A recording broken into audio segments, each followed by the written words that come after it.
Sejam bem-vindos ao Frente a Frente, que começa agora. A nossa entrevista hoje é com Elizabeth Toledo, ela que é assistente social da Secretaria de Estado da Saúde, ativista aqui em Alagoas, conhecida por seu trabalho em defesa dos direitos dos idosos. Como integrante do Conselho Estadual dos Direitos da Pessoa Idosa em Alagoas, ela tem desempenhado um papel fundamental na promoção da dignidade, saúde e bem-estar dessa população vulnerável. E como é vulnerável, não é? Sim, com certeza. Obrigada por estar aqui conosco. Elizabeth, você participou recentemente de uma reunião do Conselho. E o que significa essa reunião dentro do final do ano? Não é? A gente está mais para o final do ano. E o que representa essa reunião de fato? Comecemos por aí. Sim. Vou antes agradecer o convite. É um prazer estar aqui com você. O Conselho, ele faz um recesso no final do ano, normalmente no mês de dezembro e janeiro. Mas antes disso, nós sentamos para fazer uma avaliação do ano que passou.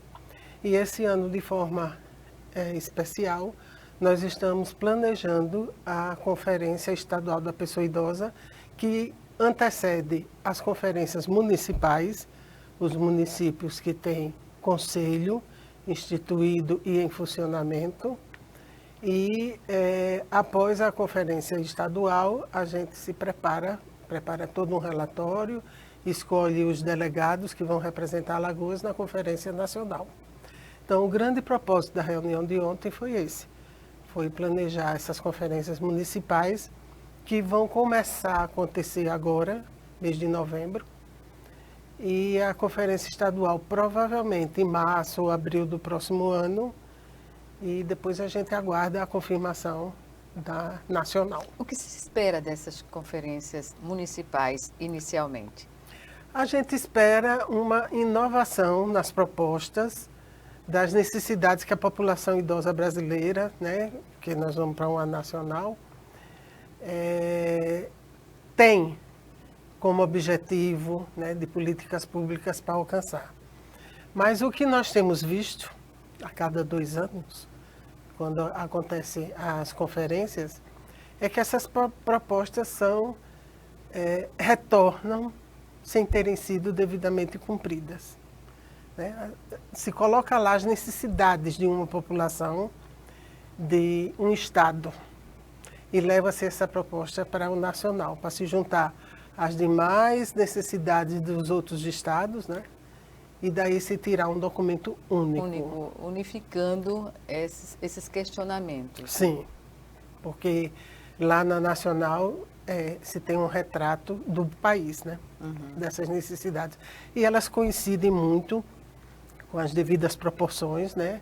Nós temos estados no Brasil que já avançaram muito mais, tipo Minas Gerais, São Paulo, Rio Grande do Sul.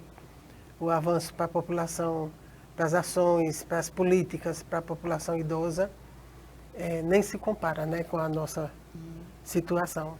Mas a gente tem observado uma repetição dessas propostas, né, que não se conseguiu ainda que elas se concretizassem no decorrer dos anos, então elas retornam ainda como uma necessidade. E como identificar essas necessidades? O que você diria? Olha, a gente ouve principalmente a população idosa, né? E nós temos também algumas instituições e alguns serviços, tanto nos municípios quanto no estado, que a gente toma conhecimento do que está acontecendo em relação àquela área específica e a partir daí a gente faz a escrita dessa necessidade. Hoje, o que é mais necessário para a pessoa idosa no país, independentemente da região em que ela esteja? Para o país, eu aponto a questão da violência. Doméstica? Não só, também institucional. Né? As diversas formas de violência no país demonstram que nós temos uma grande insegurança com relação à pessoa idosa. Quando a violência é doméstica, que é aquela em que a pessoa idosa é explorada financeiramente ou é agredida, tanto fisicamente como psicologicamente, é negligenciada, isso acontece muito. E também o desrespeito quando você chega num órgão público, quando você chega num comércio, quando você chega num consultório, acontece. Que situações caracterizam esse desrespeito e essa violência, Elizabeth? Eu acho que é uma questão cultural brasileira, porque a palavra velho, que é uma palavra científica, né? Quando você chama a pessoa de velho, você não está xingando ela nem diminuindo. Você está falando de uma condição que ela alcançou, que nem todos conseguem, né? Alcançar. É um privilégio. Sim. Em tese, sim. Sim, seria um privilégio em tese, principalmente para homens, né? A gente tem a feminilização do envelhecimento por conta dos homens que incorporaram aquela questão de ser o provedor da família e a mulher cuidadora. Então ele é quem saía para trabalhar e a mulher ficava em casa cuidando. Essa realidade se transformou. Hoje a mulher está no mercado de trabalho. 70 milhões de famílias no Brasil são sustentadas pela mulher, né, que está em casa. Sim. E outro tanto desse é sustentado com ou aposentadoria ou o BPC da pessoa idosa, né? Por causa de desemprego, baixa qualificação, subemprego, tudo isso interfere nessa questão. Então eu considero que a violência é um grande problema. E as propostas, melhor dizendo, para resolver, não digo de imediato, porque isso é uma questão cultural também, como você bem exemplificou, mas de parte do Conselho, há propostas no sentido de inviabilizar essa violência?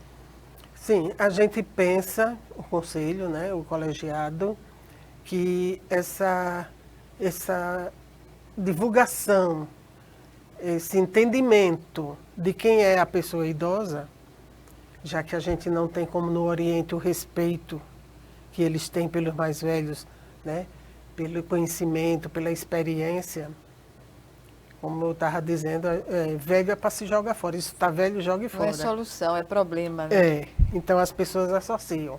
A gente entende que isso tem que começar pela escola fundamental, com noções, né, dessa questão do envelhecimento. Da valorização da pessoa e idosa. do respeito a essa pessoa idosa, né? Nós temos aqui a escola do SESC, em que ela faz esse trabalho. Mas é uma decisão isolada. Sim, acho que é única. Não é comum observar a escola. E nas escolas que têm a condição melhor do que escolas particulares, poderiam contribuir também nesse sentido? Com certeza, poderia contribuir sim. Mesmo que não fosse uma matéria do currículo, da grade curricular, né? Mas é um tema que a gente chama de transversal, né? Claro.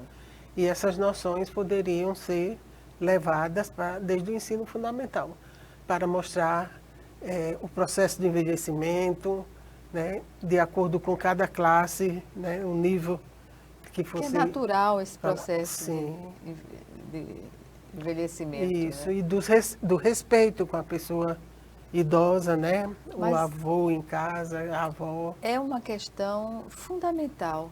Sim. Porque o respeito, a noção do respeito se tem primeiramente na família, em casa, não por decreto. Exato. É o tipo de ação e de atitude que não se consegue com decreto, com lei.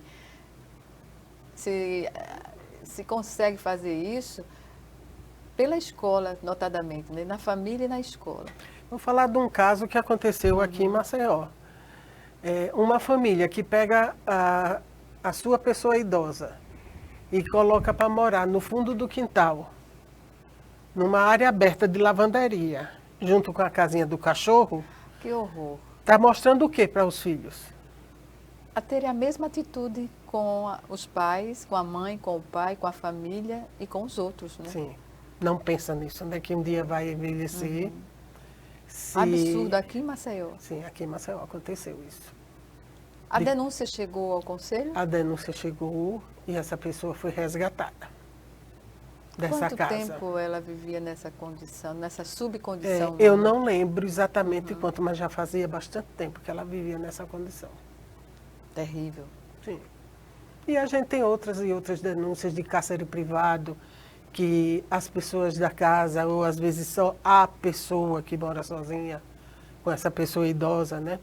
Sai para trabalhar, deixa ela trancada dentro de casa. Absurdo. Sim, do lado dela, um prato com pão, uma garrafa com água, exclusivamente isso, para passar o dia. Tem que se observar o que leva as pessoas a terem essa atitude equivocada.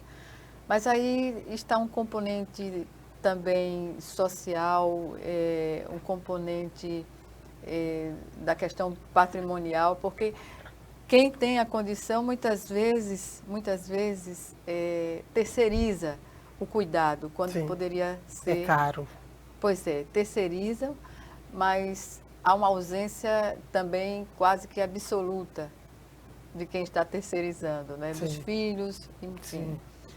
E na classe popular é a falta da condição mesmo. Exatamente. Então, as políticas públicas, entendo, que elas vão dar essa condição para as pessoas idosas, né? Com certeza. Seja no âmbito do Estado, seja no âmbito dos municípios. Sim, essa é uma grande necessidade que a gente tem aqui no estado de Alagoas, que a gente chama de centro-dia, que é o local onde você pode deixar essa pessoa idosa de manhã, ao sair de casa, se você não tiver ninguém que fique com ela, né, que cuide, e ao retornar no final do dia, pegue sua pessoa idosa e vá para casa. Nós não temos Mas ainda. aqui não existe. Não, no em estado de Alagoas. Alagoas nós não temos. E outros centro-dia. estados? Que estados Tem já têm essa Recife experiência? tem vários, Sergipe, Aracaju tem. Tão próximos, Tem, né? sim. É uma experiência valorosíssima. Rio de Janeiro tem um que eu considero sensacional. É a casa de uma geriatra, a doutora Vilma Câmara, uma senhora já bem idosa, mas que ainda exerce a sua profissão de geriatra. Ela tem, você entra no centro, a pessoa idosa pode ir com o cuidador, o cuidador vai por uma porta, a pessoa idosa por outra, totalmente diferente. Que interessante. Passam o dia lá, suprindo as necessidades de conhecimento, de orientação, né, de cuidados com eles de forma separada. Ou seja, dá um alívio no estresse para esse cuidador, né? E complementa essa pessoa idosa com outras questões que com certeza... Para essa sim. pessoa idosa, ter a oportunidade de conhecer novas pessoas. Isso, Se tiver Alzheimer, dá uma relaxada também, Sim. não é? também. E isso é uma realidade que é no país todo, né? Quando a mulher passou a ingressar no mercado de trabalho, né, pela necessidade mesmo do sustento da família, e não tinha mais ninguém dentro de casa, porque aquela filha que antes ficou solteira, ficava com os pais até, né, a morte deles, essa figura agora praticamente já não existe. Ter 4, 5, 6 filhos não vai garantir de jeito nenhum, hoje em dia, que eles terão condição de cuidar pessoalmente dessa pessoa idosa se ela necessitar. Juridicamente, a quem cabe tomar conta Sim. dos pais quando os filhos já cresceram, já estão no seu trabalho, administrando a sua profissão? Desde a Constituição de 88, que é dito que a primeira responsabilidade é da família, a segunda é da sociedade e terceira é o Estado. E o Estatuto veio reforçar isso. O Estatuto reforça... Reforça na teoria, mas Na na teoria. prática Na o teoria. quadro é bem diferente. Sim, Né? com certeza. Infelizmente ainda. E assim, eu até aceito que seja responsabilidade da família, mas qual é o suporte que o Estado dá a essa família para que ela tenha condição de cuidar da sua pessoa idosa? Uma pessoa que trabalha, o marido e a esposa, né, da casa, o pai e a mãe, trabalham, cada um ganha um salário mínimo e tem 2, 3 filhos, a condição é mínima. Impossível, É quase. impossível de dar a essa A pessoa despesa idosa. é Sim. muito alta. E Sim. não há uma conscientização de se preparar para essa idade, né? Sim, ainda tem Ainda esse tem essa detalhe. questão. Tem. Que a gente vai tratar no próximo bloco também. Em 1 minuto estaremos de volta. Até já.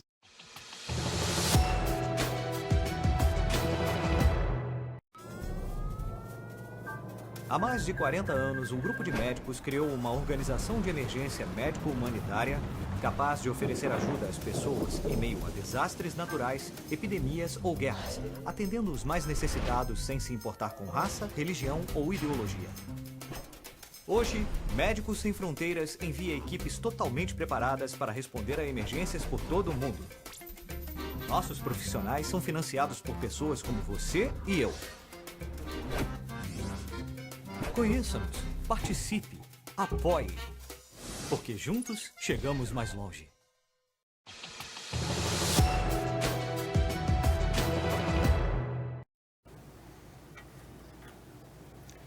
De volta com Frente a Frente, que hoje recebe Elizabeth Toledo, assistente social da Secretaria de Estado da Saúde, aqui de Alagoas, e integrante do Conselho Estadual dos Direitos da Pessoa Idosa.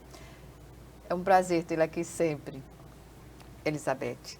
Falemos sobre essa questão das campanhas de conscientização para a questão da pessoa idosa. Você me dizia no intervalo que praticamente não existe. Uhum. Por quê? A que você acredita essa ausência? Olha, cada gestão tem o seu planejamento, a sua programação, né? E o que a gente tem observado é que elas são sempre dirigidas às crianças e à mulher. A gente entende que a mulher sofre muita violência, né, na nossa sociedade. Mas a mulher envelhece, né? Então ela precisa continuar tendo esse suporte, esse acolhimento, principalmente quando ela chega numa idade mais avançada. Mas infelizmente isso não acontece. Essas campanhas para divulgar o respeito e a dignidade da pessoa idosa. Parece até que quando a gente completa 60 anos, deixa de ser cidadão. Mas não é verdade. Porque tudo que foi construído até essa pessoa se ausentar do mercado de trabalho, ela colaborou para essa construção. Então, só por isso ela já merece todo o respeito, né, pelo trabalho que ela deixou para gerações futuras. Quantas pessoas idosas nós temos no total No estado de no estado de Alagoas? Aproximadamente 427 mil. 427 mil.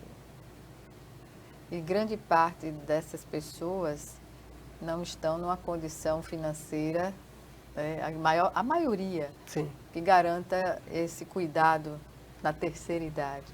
Sim. E Qual é a saída? a gente mede isso quando se pesquisa e se conclui que só 10% da população alagoana geral, população geral, tem plano de saúde, né? 90% são SUS dependentes. Então isso já demonstra, né, a condição financeira das famílias. Pois é, e se tratando de planos de saúde que inviabilizam a continuidade do plano quando a pessoa mais precisa, né? Sim, Porque pagar um plano de saúde na faixa de R$2.000 é quase impossível para grande parte da população. sim. E diante dessa situação, o que é que o Conselho coloca como alternativa, Elizabeth? Olha, a gente procura se articular com todas as instituições, tanto do governo quanto da sociedade civil, para encontrar caminhos, né, de fazer essa população idosa aparecer, ser reconhecida e a partir daí sim, se prestar serviços específicos para ela, né?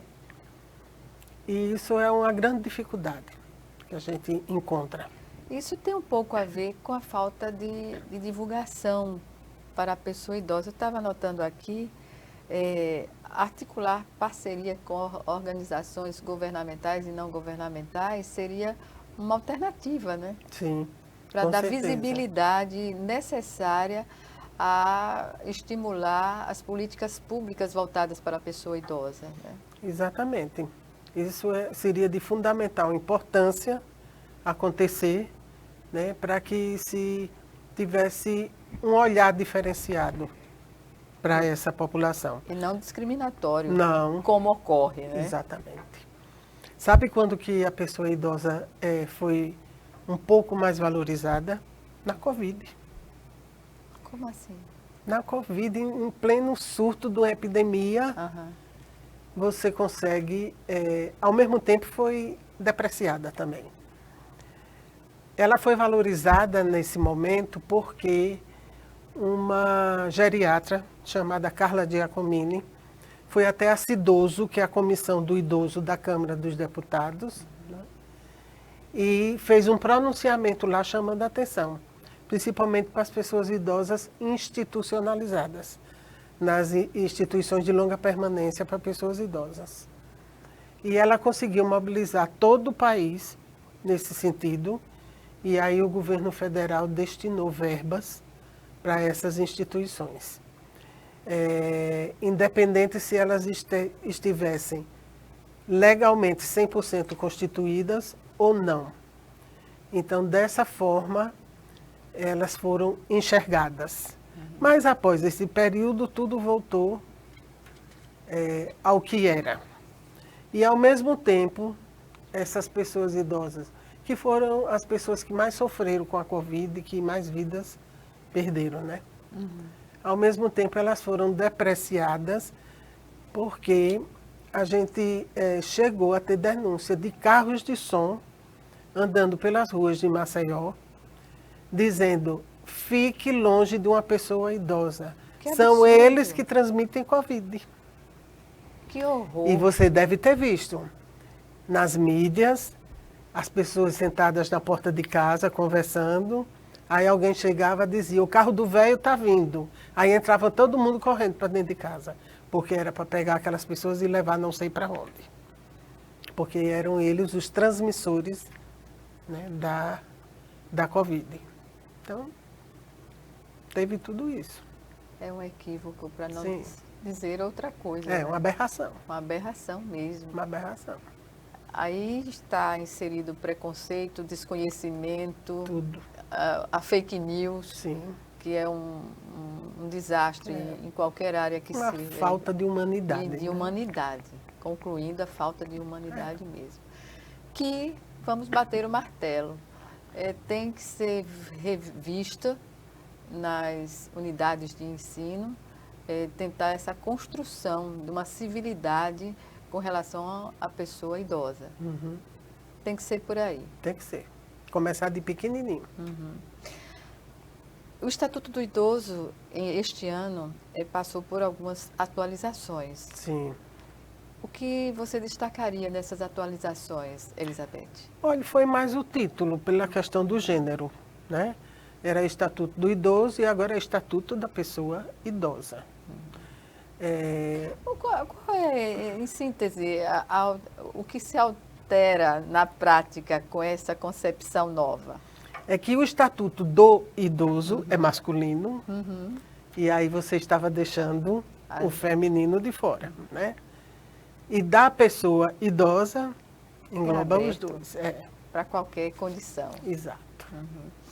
E essa questão, os desafios na implementação das políticas propostas pelo Conselho, ainda são muitos, não? São muitos, né? Nós temos sérias dificuldades, coisas inclusive que já são lei, e lei é para se cumprir, né? Não vira letra morta, né? Sim, exato. Por exemplo, a questão do transporte público, que é uma questão que é crucial. Acredito que tem dificuldades em todo o país, mas posso falar da realidade de Alagoas, em que o ônibus não quer parar naquele ponto, porque quem está lá é uma pessoa idosa que fez o aceno para ele parar. Porque ele vai andar de graça e não dá lucro para a empresa. Passa direto. Mas isso tem de ser denunciado, né, Tem. para estados e municípios tomarem providências. Sim. Se aquela pessoa idosa tiver agilidade suficiente ou memória, para gravar o número do ônibus, escrever num papel, né, e registrar o horário, se descobre quem fez isso, né, quem era o motorista da hora que passou. Eu já vivi uma experiência de estar no ponto do ônibus, uma pessoa idosa se aproximou e perguntou: a senhora vai pegar que ônibus? E a gente já incorporou essa questão da violência de tal forma que eu fiquei com medo dela. Na hora fiquei com medo. E eu pensei assim, será que tem alguém aqui por perto observando, né? Ela me abordar para depois se aproximar. Então eu não respondi qual era o ônibus que eu ia pegar. Eu perguntei, por que a senhora quer saber? Aí ela disse, porque se o seu ônibus for igual ao meu, ele vai parar. Mas se o seu for diferente do meu, quando eu der a mão, ele não vai parar. E isso é comum. Sim. Tem que haver a E é vigilância. comum. Alguma proposta do Conselho nesse sentido A proposta foi fazer uma capacitação, né, para motoristas, cobradores e os gestores da empresa, né? sensibilizá-los Sim. à humanidade, né? Mostrar para eles que lei é para se cumprir, independente se ele acha bom ou ruim, né?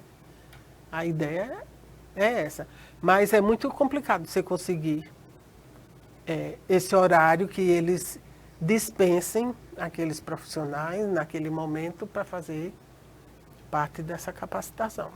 Pois é, o combate à discriminação, ela tem que partir de todos os lados, né? Sim, Porque justamente aumento da idade para se considerar idoso cria também uma condição para se fazer essa cobrança, digamos assim. O que é que você acha? é exatamente essa questão do preconceito, né? Das pessoas não observarem acessibilidade, por exemplo, né? Você chegar numa loja e vai pagar o boleto que você tem daquela loja, de uma compra que você fez, aí a pessoa diz, não, esse caixa aqui é só para as compras novas. Esse de pagar boleto é aqui no primeiro andar. E tem elevador? Não, não tem, mas a escada é ali. Ai, que horror. Entendeu? Sensibilidade a toda prova. Né? Então, isso é muito complicado, essa visão, né, de você ter acesso e acessibilidade. Na prática, né? Na Porque não prática, adianta exatamente, estar efetivado, determinando. né? Pois é. E isso é comum aqui. Sim. O que é que se propõe, Elizabeth, A para gente essas vai- situações elas deixarem de existir?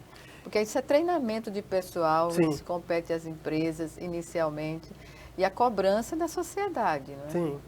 Quando chega lá para o nosso conselho estadual, e no caso, a loja, isso é um caso verídico, viu? Em Maceió, no comércio. Então a gente passa para o Conselho Municipal de Maceió e eles foram até lá para exigir que fosse feita uma adequação de descer esse caixa, né, para resolver essa Já que situação. a acessibilidade inexiste, né, Exatamente. nessa condição. Exatamente.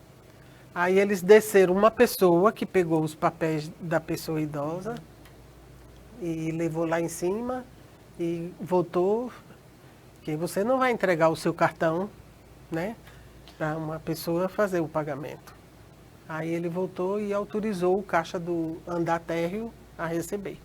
É uma questão de respeito e dignidade Sim, que se tem ao criar as condições objetivas para que as pessoas, na condição de idosa, ela tenha como viabilizar a sua vida no dia a dia, não é? Isso aí Exatamente. é um contratempo, e as pessoas com deficiência? exatamente. Idosos e ainda por cima, Sim, como é que faz? não pensam, né? Só pensam depois que a gente chega lá, né? E conversa e mostra e tal. E às vezes leva um tempão para resolver ainda a situação. Tem que levar ao Estado, ao município, se não houver uma condição, a outras instâncias, né? Sim. E vocês têm a condição de fazer Sim, isso? o papel do conselho é articular, né? Com todas as instâncias possíveis para resolver a situação. Sempre. Sempre. Vamos chamar agora o nosso segundo e último intervalo. E o Frente a Frente volta em 1 minuto. Até já.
De volta para o último bloco do Frente a Frente, que hoje recebe a assistente social Elizabeth Toledo, ela que é integrante do Conselho Estadual dos Direitos da Pessoa Idosa, aqui em Alagoas. Sim.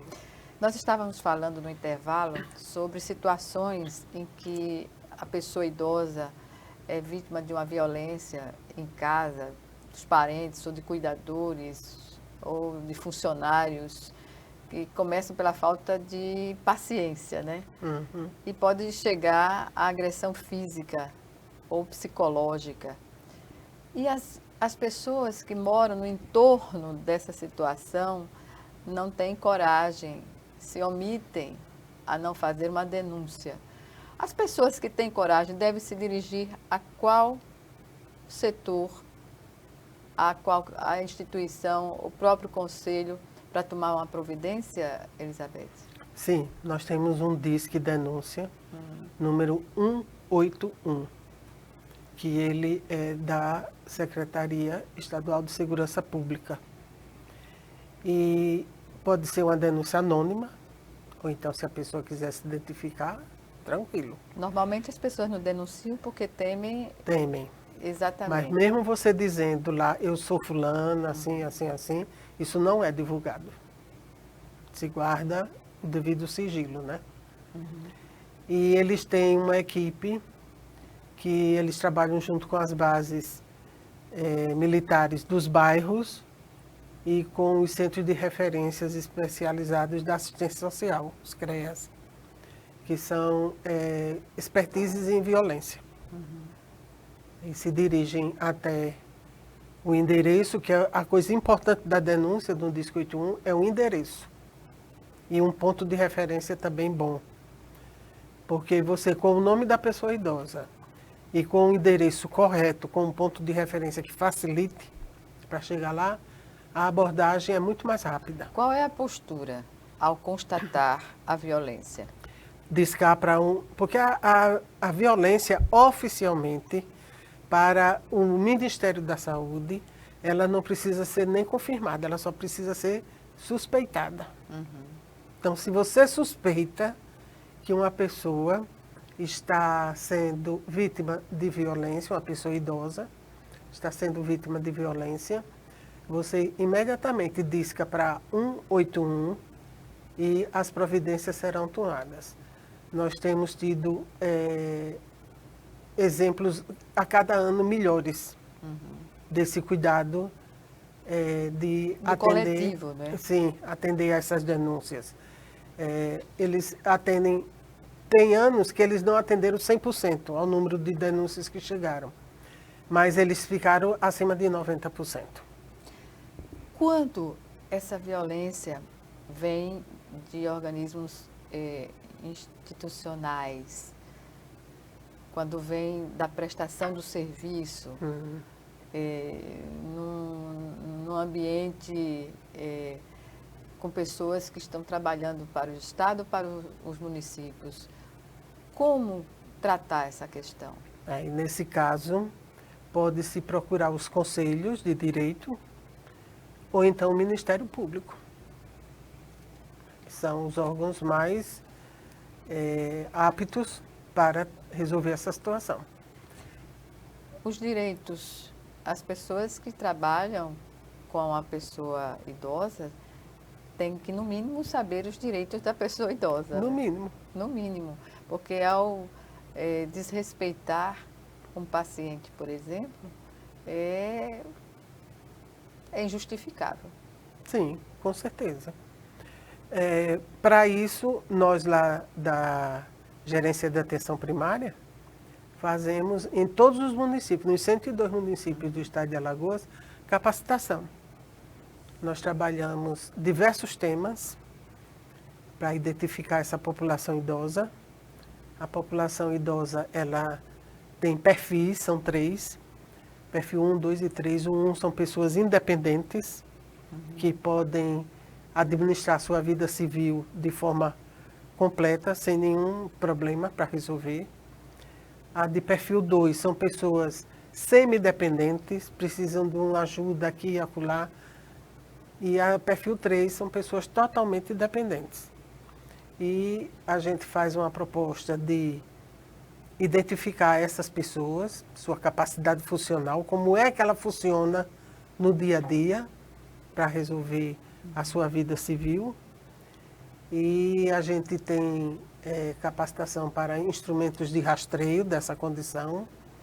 Nós trabalhamos também com casa segura, para mostrar como se deve manter a casa de forma segura para essa pessoa idosa transitar. A prioridade é ela, Sim, né? Com certeza. Evitar quedas.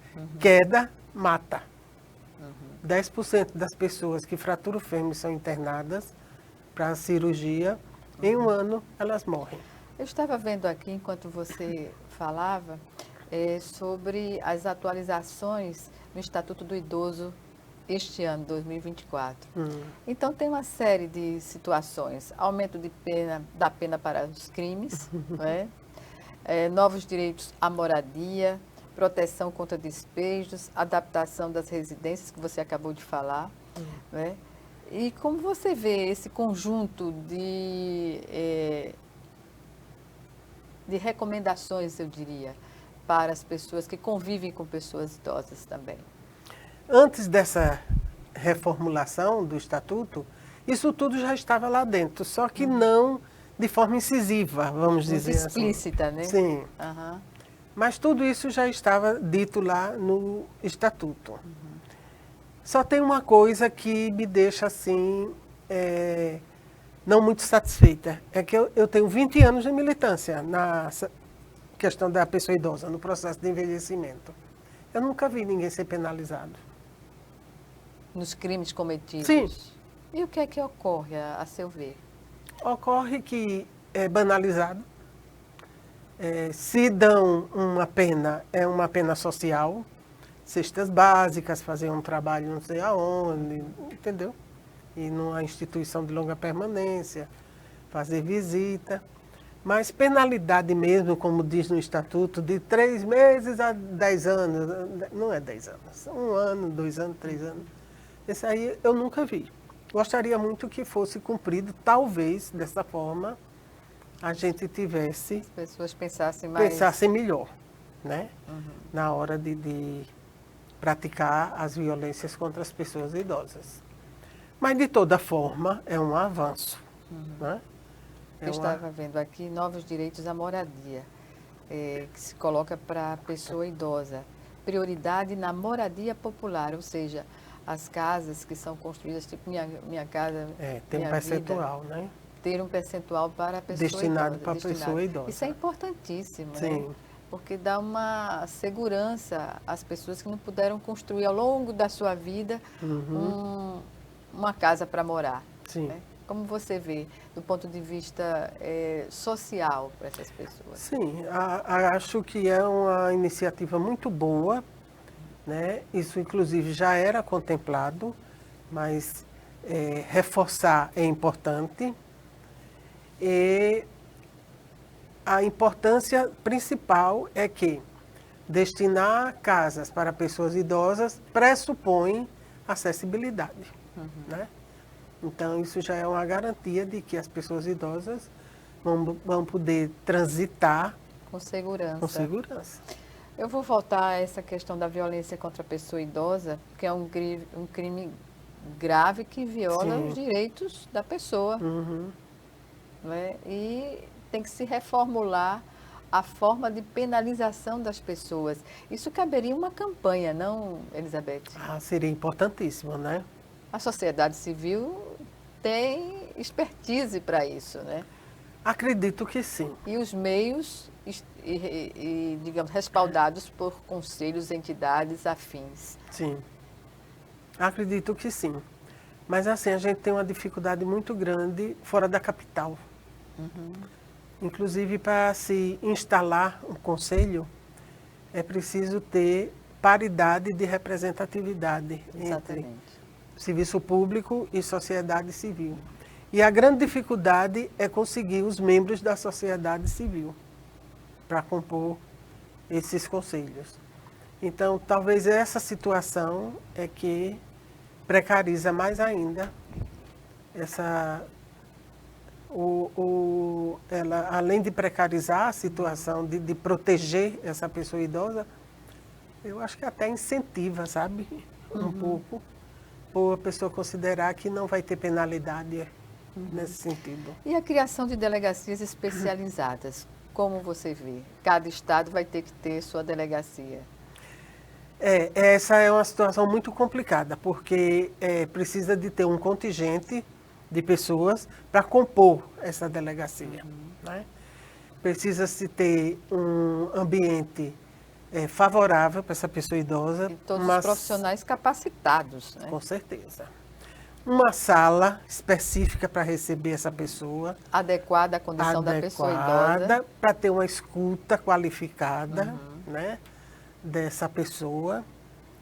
E facilitar esse processo para ela, né? Porque não é fácil para ninguém. Avalie para uma pessoa idosa e numa delegacia denunciar o próprio filho. Fragilizada em todos os setores, né? Com Em certeza. todas as condições. Com certeza. Então, você chega lá na delegacia, muitas vezes fica horas esperando. Isso não é priorizado, precisa ser. Nós temos uma delegacia não da pessoa idosa, mas de vulneráveis, né? Que se inclui Se as inclui pessoas idosas. A sociedade brasileira considera os vulneráveis criança e pessoas idosas. Ampliação dos direitos à educação para idosos, isso é importantíssimo, né? Sim, porque nós temos um número muito grande de pessoas idosas ou analfabetas ou analfabetas funcionais, né? Que não se enquadra na educação de jovens e adultos. Tem que ter um direcionamento específico para a condição de pessoa idosa, né? Sim, até para não constranger. Porque quando se mistura na mesma sala, na mesma turma, pessoas idosas e pessoas adultas, normalmente os adultos se destacam mais, têm mais facilidade de aprendizagem e as pessoas idosas ficam retraídas com vergonha de que se reconheça ali que ela tem uma fragilidade, uma incapacidade, né, para a questão daquele tema que está sendo tratado. Tolerância, no caso, né? Sim, necessário. Não a intolerância. Isso. Elizabeth Toledo, eu, como disse a você, gosto de conversar com você. Você tem o dom de reunir na palavra a objetividade com que se vive o dia a dia de uma causa como é essa da pessoa idosa. Eu lamento informar que estamos no final do nosso programa, portanto agradeço e até uma próxima oportunidade. Sou eu quem agradece a oportunidade, realmente nós temos poucas oportunidades de divulgar, né, as questões da pessoa idosa aqui no estado de Alagoas, o trabalho que o Conselho vem realizando, os conselhos, todos os conselhos do estado, que ainda são muito poucos. Nós temos 37 conselhos para 102 municípios, a gente precisava ter 102 conselhos, né? Mas estamos na batalha aí, tentando implantar novos, e a gente espera que no próximo ano a gente consiga alavancar mais ainda, que a conferência ajuda nesse sentido, né? Para se criar novos conselhos. E muito obrigada e estamos à disposição. Eu que agradeço mais uma vez. Obrigada a você também que nos acompanha e até o nosso próximo encontro. Aqui, frente a frente, também com você.